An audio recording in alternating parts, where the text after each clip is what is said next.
Hey, this is Ethnically Ambiguous with Anna. And Shireen. And we're here to ask you, do you like brown people? Do you know nothing about brown people? By brown people, are you wondering what in the world we're talking about? Well, this is the podcast for you! Because we're brown and we're here to tell you about it. We get into a bunch of stuff, like growing up with immigrant parents, dealing with aspects of our culture that some people of color might feel alone in, like mental illness, sexuality, and more. Find Ethnically Ambiguous on Apple Podcasts and other places. Also, we use explicit language, so please, no children under 4 are allowed to listen.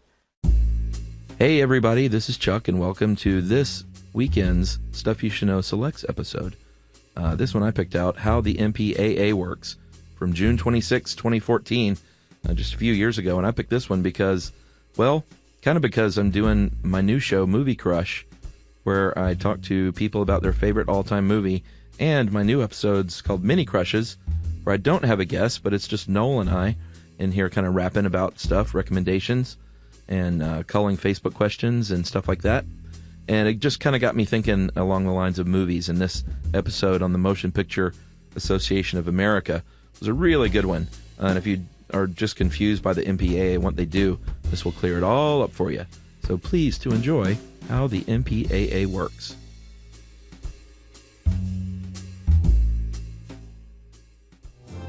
Welcome to Stuff You Should Know from HowStuffWorks.com.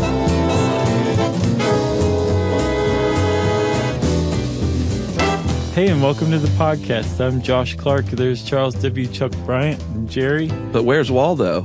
Right over there, apparently. Man, I wish people could hear the in-between stuff. I think Jerry was recording that last one. Oh, yeah? I think so. She used to give us neat little outtakes, but she doesn't do that anymore. No. Those days are long gone. They exist in the vault, though. How you doing? Not good. No? No. I don't know what's wrong with me. I am off today. Out of your game? Yeah, it's weird. Well, I think this is the perfect podcast to set you straight. Why? Because it's something that we both have some passion about, against. Yeah. I think anybody who's seen the documentary, This Film Is Not Yet Rated, Yeah. that would be very difficult to not be persuaded to feel strongly about the MPAA and its practices. Yeah, and at least how they do things. But we're going to try to be objective.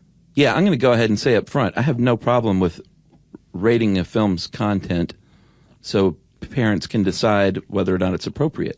I think it's valuable, but I think there are ways to do it that I don't think the MPAA does. Yes. So I just wanted to float that early on. Okay. I think that was probably smart. Okay. Okay. I don't have kids, so I don't really whatever. But I mean, I can understand the value of that kind of thing. Yeah, but it gives you an idea. Like, I like having an idea what I'm about to see, too. I feel like I can tell just from watching a trailer, a preview, seeing a movie poster. I'm pretty intuitive when it comes to the marketing techniques of movies. Yeah, but I think, like, being a film nerd, it's like, is the new Avengers movie going to be rated R? That really tells you something. Of course, Right. it won't be. No, it never would be. Because PG-13 is that's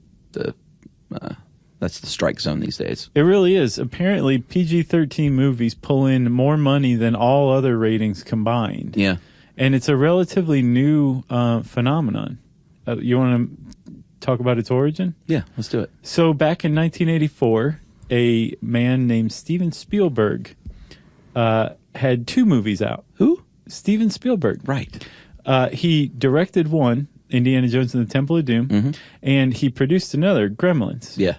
And both of them he caught a lot of heat from both of them. Sure. Indiana Jones for the heart removal scene specifically. Yeah, but also the live snake at the feast thing. Yeah, yeah. All the snake babies, the eyeballs, all that stuff. Yeah. And then with Gremlins, it was just downright terrifying in a lot of different places, especially if you're a kid. And the reason he caught heat was because both of those movies were rated PG. Yeah. And so Spielberg went to the MPAA, the Motion Picture Association of America, and said, let's do something about this. Because these clearly aren't our movies. Yeah. But they apparently aren't PG movies either. So maybe we should come up with something in between. And PG-13 was born. Yeah, and this was before he had all the sway in the world. He was influential, but it wasn't like Spielberg today, who could have just waved his wand and made it happen. Yeah, but I think even at the time, He was important. there were very few directors at that time who could have gotten something like that done. Yeah. Too. But so that's where PG-13 came from, and that, like you said, that's the strike zone now. And the reason why is because that is the kind of movie that caters to young teenage boys who apparently are the most successful at getting girls to go to movies with them. Yeah. So if you can get a movie rated PG-13, you're going to make a bunch of money. Yeah. Plus, it makes sense. It's right there in the middle. Yeah. You know. But the problem is it's become a means of almost advertising that rating. Rather than cautioning parents, it's a way of attracting the audience. Yeah, true. It's like, this isn't some kid's PG movie. This is as close to an R movie as you can get in. Yeah, and I think filmmakers try to achieve that rating by either scaling back their R-rated movie or juicing up their PG movie. Or adding more violence. Because apparently PG-13 movies are have tripled in violence over the last few decades. Yeah. And they now have, according to one study, more violence than their R-rated counterparts. Yeah, and different kinds of violence that you didn't used to see. Yeah. You know? All right, I guess we should go back in time a little bit. Let's. Is it Wayback Machine? Sure. Let's go way back in time in Hollywood.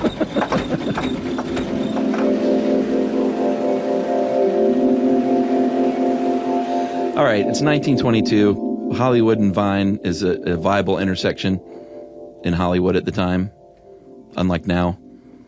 Although people are going to say, no, they built that area back up. Yeah. And that is when the MPAA was born, in the early 1920s. Yeah. And at the time, it was up to local authorities or your state or your municipality to either stamp something as moral or immoral. There were no ratings on movies, and thanks to a guy named Will Hayes, who was the first president of the MPAA, he installed the Hayes Code and said, you're either going to pass or fail. It's either going to be stamped immoral or moral. Right, and the reason Will Hayes, who was the MPAA president, came up with the Hayes Code, which was really extensive. Yeah. It was like, if you talk about the government, it always has to be good. Sexuality has to be repressed, and just basically and hetero. How you think about all movies from the 30s and 40s. Just squeaky clean, basically. Sure. The division between good and evil is very clearly defined, and the good guy always wins. And if you didn't fall into that Hayes Code, like you said, your movie would be stamped immoral. But the whole reason he came up with this code was because local municipalities could pass their own obscenity laws, and that could be bad for business. So, as in not even get your film exhibited. Right. So remember in the ACLU episode where we were talking about that one movie that New York, just the Catholics said, no, you can't show that here. And the ACLU went to work getting the Catholics beaten in court. Right. Even though it was just a bad movie. It had nothing to do with, well, I mean, it did, but it shouldn't have been shown because it was so terrible. Was it bad? I don't remember. Yeah, I mean, it was supposed to be not very good. Okay. But it happened. That kind of thing happened a lot. Local towns said, no, we're not going to show that movie. So Hayes figured out if Hollywood policed itself, then they could control what movies came out, and therefore everybody could make a bunch of money. That's right. And that's the point of the MPAA. They're the lobbying arm of 6 major Hollywood studios. Yeah. They work for them. Yeah. Well, yeah, that's one way to say it. But and it's just those 6 too, isn't it? Well, yeah, I mean, there's definitely an argument these days that independent filmmakers have a much rougher time with the MPAA. Yeah. But most of the indies too are eventually distributed by the majors anyway. I got you. You know what I'm saying? Okay. So flash forward a bit in our Wayback Machine to the 1950s, things changed a little bit after World War II. Mm-hmm. And people, I guess the easiest way to say it is people loosened up a little bit. and didn't mind certain elements in their entertainment any longer. Yes. A big example this article uses, Frank Sinatra got an Oscar nomination for playing a heroin addict in The Man with the Golden Arm, and that couldn't have happened in the 1940s. No, millions of people hadn't died in World War II yet. That's right. I imagine that kind of loosens you up as far as seeing curse words and stuff in movies goes. Yeah, like that's not a big deal. Like World War II is a big deal. Right. Get your haunches down. Exactly. Yeah. That was the big one, the big first crack to the Hays Code. Yeah. And then there were, I think that you said he won an Oscar, right? Yeah, it was a really good movie. That kind of opened the floodgates so that by the end of the 50s, you got Some Like It Hot, and Tony Curtis and Jack Lemmon are dressed like women hitting on Marilyn Monroe. Yeah. And at that point, it was pretty obvious the Hays Code was dead. Yeah, I mean, they weren't passing the code, but they were still getting released. So once something is subverted like that, it's dead in the water. Right. So there was that was fine for a little while. I think the Hays Code just kind of fell to the wayside, and people were releasing movies without any kind of moral or immoral stamp. But the rating system, as we understand it today, hadn't come about yet. Yeah. So it's kind of a limbo period until 1968. And a store owner in New York with the last name of Ginsburg got busted for selling nudie mags to 16-year-old boys. And he took it all the way to the Supreme Court, saying, you can't say anything about this. There's federal laws about obscenity, not local laws. And the Supreme Court said, you know what? We really think it's up to local municipalities to decide what they want their minors exposed to or not. Yeah. That got Hollywood's attention because all of a sudden, local municipalities could decide whether or not they wanted to show movies to minors or not. So what was old became new again, and Jack Valenti, who was in charge of the MPAA, said, we need another system of another self-policing system. And he came up with the rating system that we have today. Yeah, and Jack Valenti was the head of the MPAA for close to 40 years, and he initially the intention was to stop censorship because he feared that the movies were going to start being censored locally. And so I think the origins of the MPAA's rating system were art-centered. Art-centered, but also money-centered. Because again, if you have town A showing the movie, but towns B through L deciding that the movie is obscene and not showing it, then you're losing that money in B through L. So what Valenti came up with was this idea that let us tell you what is appropriate for minors or not, what movie is, and we'll just make a simple rating system. Yeah. G, PG, R, or X. The old X. Yeah. And triple X, which wasn't even formally a rating. It was just marketing tool? Yeah. Yeah. Because 3 X's, that's like, whoa. Right. I wonder if anybody ever came out with one with 4 X's. Yeah, or double X even. Yeah. Like, we cut out that one part, so we're going to take away an X. Yeah, Christian, our colleague here, wrote a great blog post about the former X-rated movie. Is that right? Yeah. I'll have to check that out. Yeah, it's good. On Brain Stuff or Stuff of Genius? On the Brain Stuff blog earlier this year, and you actually recommended it on your blog. The X rating? Yeah, the best stuff you've read this week. Yeah, I remember recommending one of his things. I just don't remember that one. It was good. I thought about asking him in here, but then I thought, we got it. Nice. So yeah, back then it was G through X, and we'll talk about how that changed. Maybe after this message break.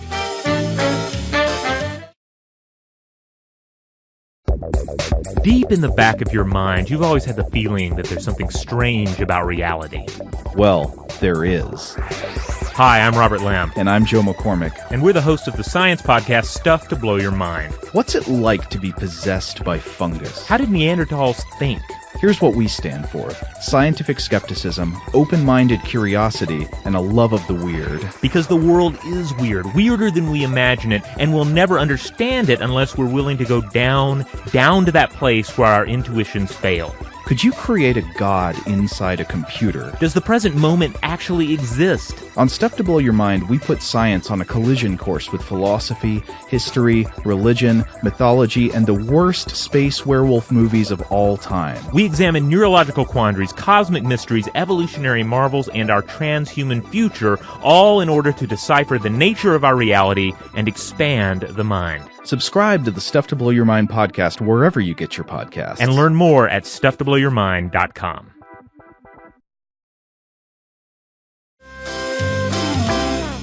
All right, so no longer do we have X-rated movies. Now we have something. I guess we should just go through what these ratings mean today in 2014. Okay. So you've got your G. G's always been G. General audience. Anyone can see it. Yes. And that's your family cartoon that kids love and parents are forced to go to. Right. Then you've got PG. That means no drug use. Maybe a little violence, because as we'll learn, the MPAA has less problems with violence and more problems with language and sex. Huge criticism. Huge criticism. PG-13, which we've kind of been through. Then you've got your R, and that is no one under 7. This is a suggestion that no one over 17 be admitted without a parent. And these aren't laws, though. That's one thing that's important to point out. Those are suggestions, and then theaters have policies. Yes, let's kind of dig into that. So none of this is legally binding. No. None of them are anything more than recommendations. They're basically saying that this movie has X amount of profanity or X amount of nudity or lacks any drug use or something like that. Sure. And so for what the MPAA thinks the average moral compass of the average American thinks about these different things like sex, drugs, nudity, all that stuff, this movie falls into this rating. Right. And again, it's not enforceable. You don't even need to have a rating to release a movie. But if you want to get your movie in theaters, there's basically no theater chain out there right now, no major theater chain out there right now that will show an unrated movie. Yeah, it's a completely voluntary system to submit your film to the MPAA ratings board. But it's de facto. But you have to do it. Yeah. That's the rub, Yep. is that they say it's voluntary, but you actually have to pay a fee to submit your movie if you ever want to have it shown in theaters. Right, and the fee is anywhere from like $25,000 for a big budget movie to $750 for a short. Yeah. And so you submit your movie. Well, we'll get into it in a second. Let's talk some more about the rest of the ratings. Yeah, well, there's only one more, and that's NC-17, which replaced X, and that means, this was in 1990, and that basically means that it's for adults only, and you should not come in if you're under 18. Right. And it also means these days that it's foreign or about lesbian or gays, basically. Yeah, not fully, but sure. It's pretty close. Yeah. And NC-17, the first movie to come out with that was Henry and June. Yeah. Not to be confused with Benny and June. No. And it basically sunk that movie because everybody was like, oh, this is X now.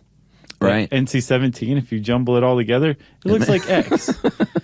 And the whole reason they came out with NC-17 was to replace X because X was associated exclusively with pornography in the minds of moviegoers. Yeah, exactly. Yeah. All right, so let's get into this. The actual ratings board, there's the MPAA, and then working for the MPAA is the Classification and Ratings Administration, CARA. Mm-hmm. And CARA doesn't say whether your movie stinks or not.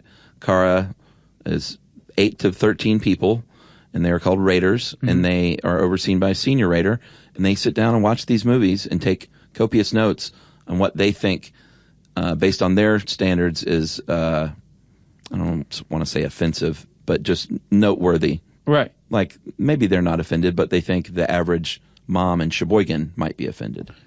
Right. Supposedly. Which is a kind of a thing because the whole rating system, as you just kind of pointed out, is subjective.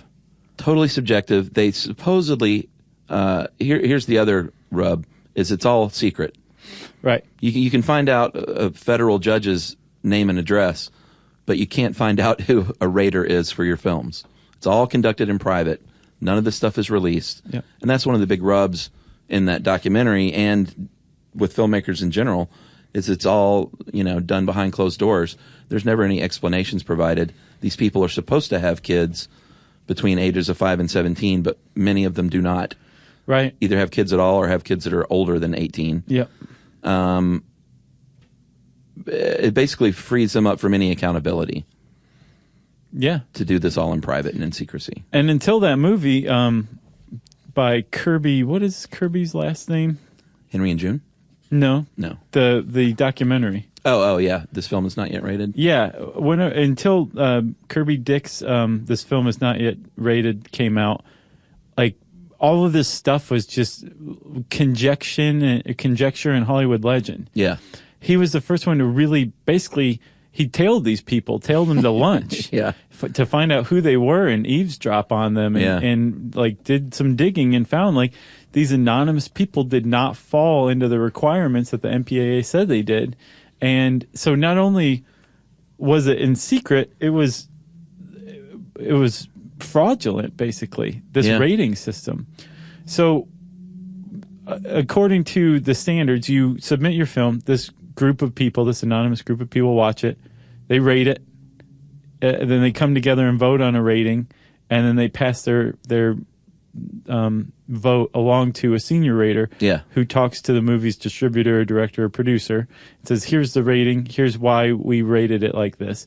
And then you're faced with a choice. You can accept the rating. Mm-hmm.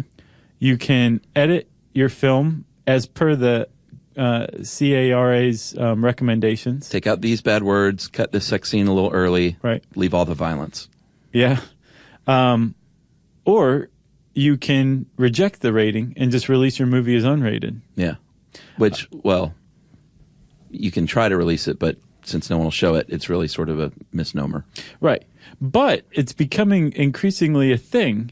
Again, you need the rating to get your movie shown in movie theaters. Yeah. But what happens if you don't care if your movie comes out in theaters? Video on demand? Yeah, or just releasing it to the internet? No, I'm curious about that, how that's going to change the landscape. Well, right now, it's a huge threat to the MPAA because all of the power they wield is found in this rating system. And if for theaters. Yes. And if no one's going to theaters, then the MPAA loses all of that power, which is a big deal, especially now because the MPAA is needed more than ever as a lobbying group because of online piracy, which we'll talk about some more. So it's a very precarious time for the MPAA right now. Yeah. And it's a terrible time for them to be under as much scrutiny and public attack and critique as they are. Yeah. So they got spears sticking out every which way, and their trunk is flailing, and they're honking. That is true. One thing I should point out, as I said, is that there's no accountability. That's what the MPA says is the good thing about the secrecy, is that it frees them up. That anonymity does. It frees them up from accountability. I just don't agree. Right. Okay. So if you want to appeal, there was apparently a change made in response to Kirby Dick's movie, the documentary. Before, if you were appealing your rating, which is very difficult, it almost never was done. And you never won, that's for sure. Right. And when you were appealing, you couldn't reference any other film. It was totally done in a vacuum, which is pretty preposterous. Yeah, like, that's the only way to be able to tell. It's like, wait a minute, if you said this about this, then why not this for my movie? Right. Which meant that there was no real standard that you could point to. Or there were standards you could point to, they just wouldn't be considered. Yeah, or at the very least, if they do have written standards, they don't release them, so you don't even know what they are. Right. So the MPAA is, they've got their rating system. They've got the appeals process. Which was also in secret, unless that's changed, right? I think the appeals board, not only was the appeals board in secret, but they weren't even just raters. They were people from the industry. Right.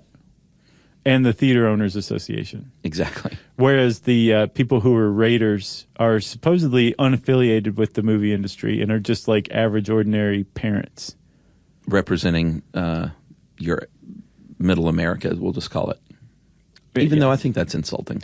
The thing is, though, is a lot of people criticize the MPAA and say these raters are really representing the 6 major studios who rake in 95% of the $10.9 billion made in the United States Yeah. In theaters alone. Just ticket sales, not DVD or anything like that. Yeah. And that's what the MPAA does in addition to rating.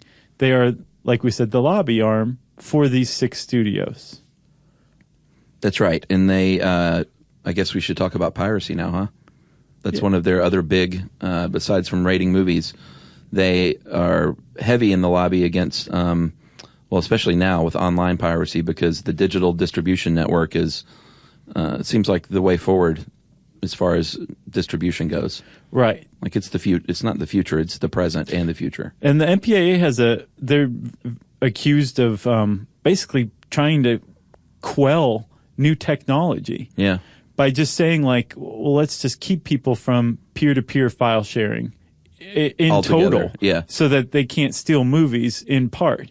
And if you go back to the early 80s, Jack Valenti was known to have railed and lobbied against the legality of VCRs. Yeah.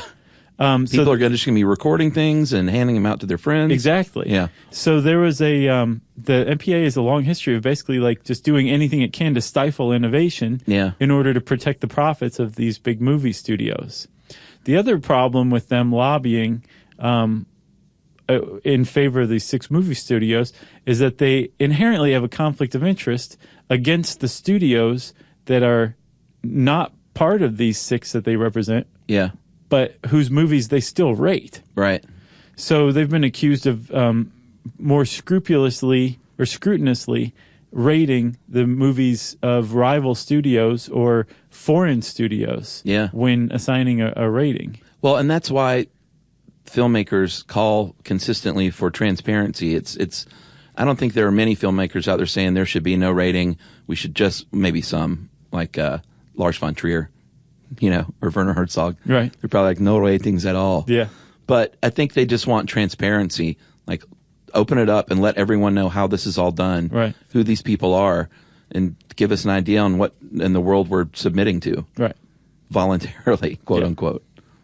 Pretty interesting. So you were talking about online piracy, and with digital distribution being a big deal now. Yeah. The MPAA is needed more than ever because they have to lobby Congress to fight online piracy at a time when more and more people are distributing online and going around the MPAA. So it's losing its power. Right. But it needs its power more than ever. So like we said, it's a precarious time for the MPAA. Yeah. And they tried a few things. They were successful with the, what was the first one in 2000? The digital... SOPA? No, the Digital Millennium Copyright Act. Oh, right. Which basically, that up until then, it wasn't a federal crime to share movies on peer-to-peer networks. Right. That one did it. And they got that passed. The MPAA lobbied and got that passed. Yeah, they've cracked down on camcorder recording. Yeah. Like when you're in New York City and someone has that brand new copy of Godzilla on a video cassette for you. Yeah. That's because if you've seen Seinfeld, someone went and sat in that theater with a camera recorder and just made a stupid, awful quality pirated version. Yeah, and it says that those are the most common. I guess I kind of believe that. They're also the worst quality. Like sometimes people will like get up and move in front of the camera like to go to the bathroom or something. And it's I've never seen one, but I think they're terrible. Yeah. Much, I don't want to say more common, but probably more common these days are like copies of screeners. Yeah. Like they send out DVDs to everybody who's members of the Academy to vote on movies. Yeah. And so around Oscar time or before Oscar time, it seems like the internet gets flooded with way more high quality copies of these major movies that are up for awards. Yeah, I think now they have, thanks to the MPA, have something coded to your name now on your copy. So, like, they'll know who leaked it or whatever? I think so. Yeah, if I'm not mistaken. I'm not surprised by that. Apparently, if you want to show Frozen at your church, you better have a public performance license because it is illegal to show a movie outside of your home.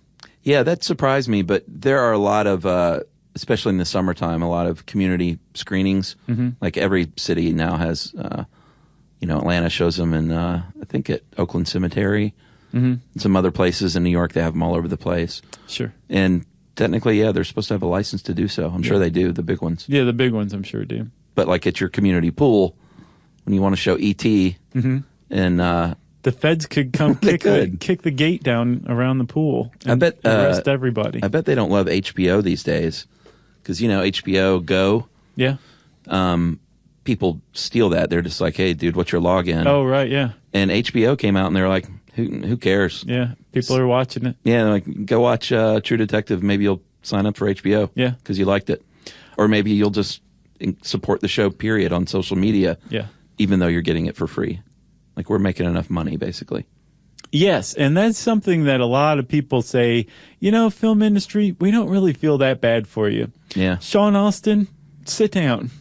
Because you guys made $10.9 billion in America in ticket sales alone in 2013. We don't feel that bad about this whole conundrum that the MPAA is facing. What's right Sean now. Astin's deal? Was he one of the voices? Or? Yeah. Oh, okay. Yeah. I don't think I knew that. Yeah, he was, I can't remember there was like a whole kind of push, an anti-piracy push a few years back. And he was the face of it? Part of it, yeah. Yeah, and he looked really mad about things too. Rudy. But speaking of piracy, I remember there was a story that came out recently. It was, if you think about it, at first it's like, wah, wah, but then if you really kind of lend it some thought, it's really disturbing. Yeah. There was a report of prisoners at a prison being shown pirated movies, and some of the prisoners were there for pirating movies. Oh, wow. And really think about the injustice behind that. Yeah.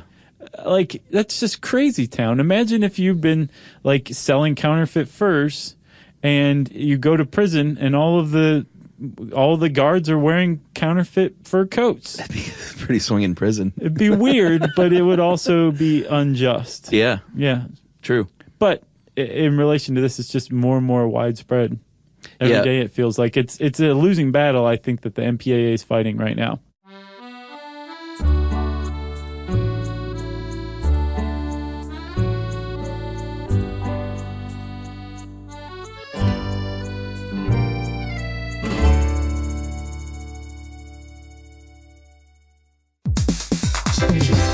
All right, gentlemen, we're talking to you right now. Mm-hmm. There are some problems that men can have, like maybe balding or erectile dysfunction, that aren't exactly kind of thing that you really want to broadcast to everyone. No, and you may even be in a bit of denial. Like you might say, that's just for old guys or something. But get this, 25% of new erectile dysfunction cases are for guys under 40. That's right, and the solution is forhims.com, forhims.com, because they are very discreet one-stop shop for hair loss, skincare, and sexual wellness, all for men. Yeah, and forhims.com is tailor-made for Stuff You Should Know listeners because they're science-based. All you do is go to forhims.com, answer some questions, and real licensed doctors review your case and prescribe real science-based solutions to guy-based problems for you. That's right. Right now you can try 4Hims for a month for just $5. We will get you started for just $5 while supplies last.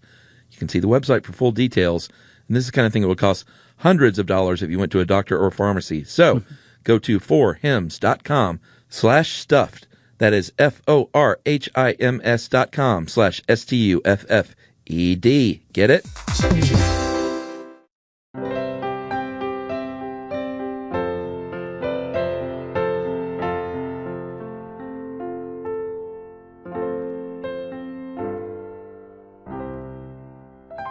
Well, I think I read somewhere today that I think they might release a few of the Raiders' names per film.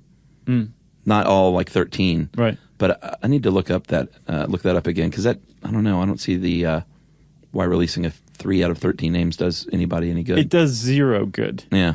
And speaking of doing zero good, there's kind of a new attachment to the rating system that they have now. It's called Check the Box. Yeah. And it's basically a brief description of why a movie is like PG-13. Yeah. So it'll say like intense sci-fi action or something like that, or some drug use. Yeah, that kind of thing. And And some critics of the MPAA say it's just basically like shooting a laser beam into like a 15-year-old boy's brain. Yeah. Like brief nudity. Come see it. Right. It's PG-13. Check it out, kid. Yeah. And I think a lot of people are looking at it like it's just kind of a disingenuous advertisement, right. A cynical advertisement, because the MPAA is accused of not regulating or even potentially directly marketing to kids under the age of the movies that are being advertised. Yeah. So like you're seeing a lot of ads for like R-rated movies on websites that are like very popular among like the 17 and under crowd. Yeah. There's a lot of tie-ins for PG-13 movies with like kids' toys. Yeah. For kids who are under 13. And so there's like this idea that the MPAA is supposedly serving America's moral compasses. Yeah. But really at the same time, they're undermining that morality that they're supposedly defending. Yeah. By marketing and exploiting kids. Yeah. That'd be like a cigarette company having a cartoon animal as their mascot. Can you imagine? That'd be weird. Well, one thing about the subjectivity of it and the fact that it is a closed book and filmmakers don't even know, how to tailor their movie to achieve a certain rating. Mm-hmm. I mean, to within a certain degree, but they've learned how to manipulate it because there is no set standard. If you watch that film is not yet rated, and you've heard plenty of stories over the years about filmmakers intentionally putting in things that they never intend to be in the final movie. Oh, yeah. Just to sort of distract from some of the other things. So they'll shoot something kind of really outrageous to get the MPA's raters' haunches up, and what they were never going to keep that part anyway. Right. So they're subverting the system because there is no set standard. Yeah. And they're just the stuff they want to keep in is comparatively exactly more palatable. And if you don't have the set standard where you can go and I wonder what those sheets look like on the interior, Mm-hmm. I mean, that's the great mystery. Yeah. Surely they have their own interior standards. They're not just like, oh, watch it and see what you think. Well, they have group discussions too. Man, I'd love to sit in on those. So I read another criticism of the MPAA is that the difference between PG-13 movies and R movies these days is the profanity and the sexuality. That they're similar in violence, if not more violent in PG-13 movies, and that this is kind of messed up. That the MPAA has very little problem with violence. Yeah. But when it comes to bad words or sexuality of almost any nature, except for women being objectified and men being gratified, yeah, then the MPAA suddenly puckers up. Well, yeah, a woman receiving sexual gratification, or a homosexual couple, NC-17, yeah, virtually like guaranteed, or depending on how they do it, R, if it's coming out of like one of the major studios. So, in other words, a man can receive pleasure from a woman, and of course it's scrutinized somewhat because any kind of sex is more heavily scrutinized than violence. Right. But if a woman does, like you said, or if it's a gay couple, it's all over. So, homophobic, misogynistic, you decide. Right, and fetishistic of violence, Yeah, here's one example. There's a great article called "Don't Expect Any Major Changes to the MPAA Rating System in 2014." Yeah. And it's basically Chris Dodd, who's the new head, and the gang digging in and saying, you know what, we talk to your average parents and we poll them, and this is what they want. But they haven't released. No, none of those studies are released. Yeah. None of those conversations are released. A movie like Philomena, which you saw, was rated so R. Good. Yeah, it was about a lady looking for her long-lost son. It was so far from an R movie, it was ridiculous. Yeah, but it had a couple of F-bombs in it, so they cut those out and they bring it to a PG-13. You might think, who cares? Cut out the F-bombs, make it PG-13, but there's something bigger going on here, Yeah, there's a great AV Club article about how just totally out of step a lot of the ratings are, and they have 15 movies listed, and basically talk about their ratings. Like the first one, they talk about Once. Yeah. That romantic, it wasn't like a romantic comedy, was it? No, I would say it was Bittersweet. just a modern day romance told through music. Right. It wasn't a musical, but there were a lot of musical numbers. Highly inoffensive. Love story. Yeah. Very sweet movie. It had the same rating as Hostel 2, which is basically torture porn. They both got the same rating. Yeah, we should read this first line Okay. from the AV Club. In early summer of 2007, 2 films were released with R ratings. One featured a scene where a naked woman is suspended from a ceiling, while another naked woman slashes her with a scythe and bathes in her blood. The other featured 2 Dublin musicians singing songs together, falling in love, and opting not to act on it. Like, there was never any sex scene. They didn't even get together, really. No, They're both rated R. both rated R because of profanity. Rushmore rated R for the scene at the end where Max is putting on the play, the Vietnam play, and there is a shot of a couple of little kids looking at on the set. There's some Playboy centerfolds up in the locker, Yep. like on the Vietnam set, and it shows these little kids like looking at those, like a 12-year-old would probably do. And it got an R for that. Got an R for that. Happiness. Todd Solondz, one of my favorite movies of all time. Yeah. They tried to give it an NC-17 rating, and he said, you know what? I'm not cutting anything. You can just go take a long walk off a short pier, is what I think he famously said to them. Yeah. And he released his movie as unrated. Oh, really? Yep. I don't think I knew that. Way to go, Todd Solondz. Or if you're looking at some serious homophobia, the great 1989 movie and longtime companion features no real sex acts at all, nothing explicit. In fact, the AV Club says it could show on network TV today with just a few alterations. But it was about a gay couple, and so it got an NC-17. Yeah, there's something called Afternoon Delight, which was a movie about a woman who hires a gigolo. Yeah. And it apparently is heavy on the woman receiving sexual gratification. It got an R rating. Yeah. And it got an R rating after apparently the director cut a lot of stuff out. And the director said, what the hey?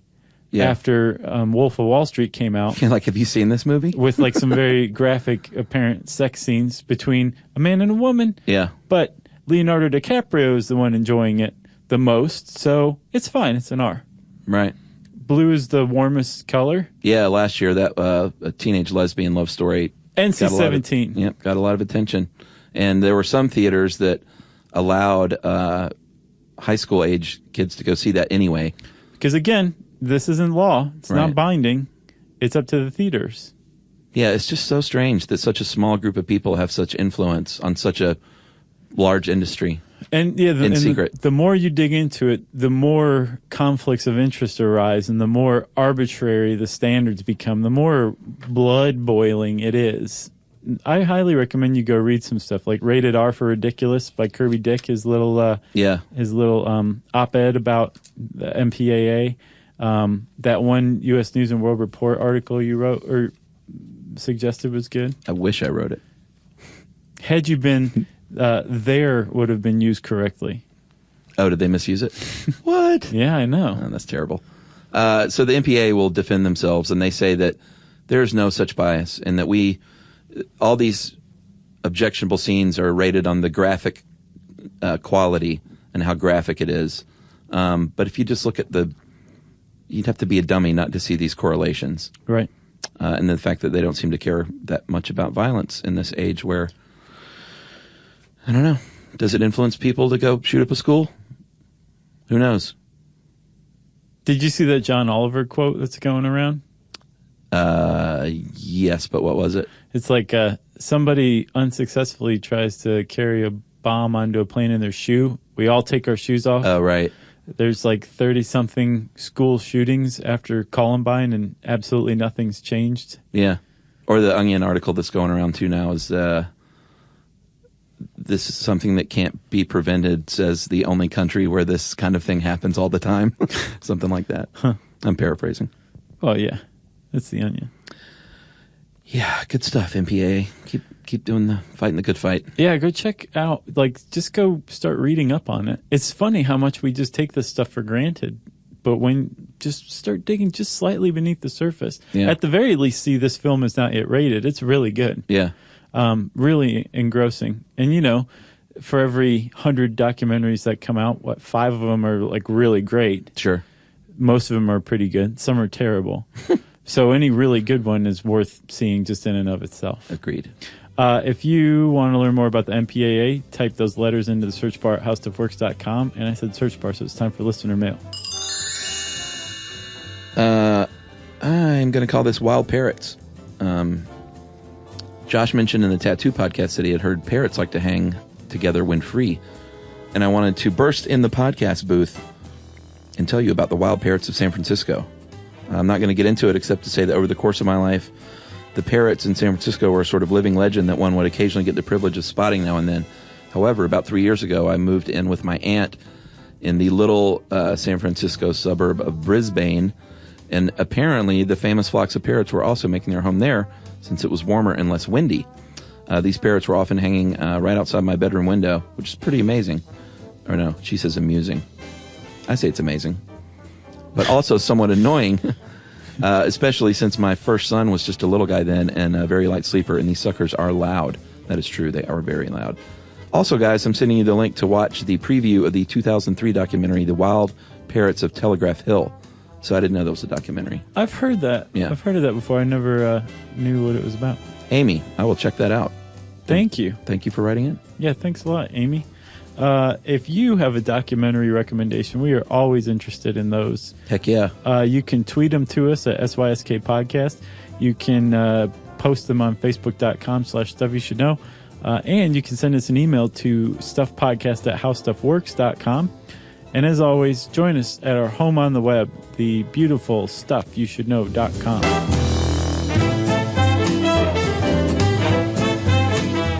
For more on this and thousands of other topics, visit howstuffworks.com.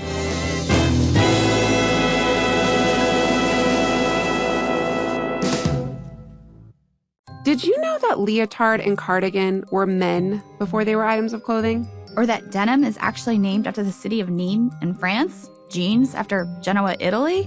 This is April Callahan. And Cassidy Zachary.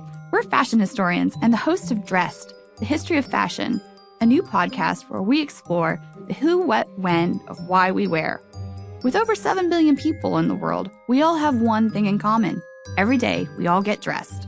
So please join us every Tuesday, starting February 27th, as we delve into the rich cultural and social history behind clothing.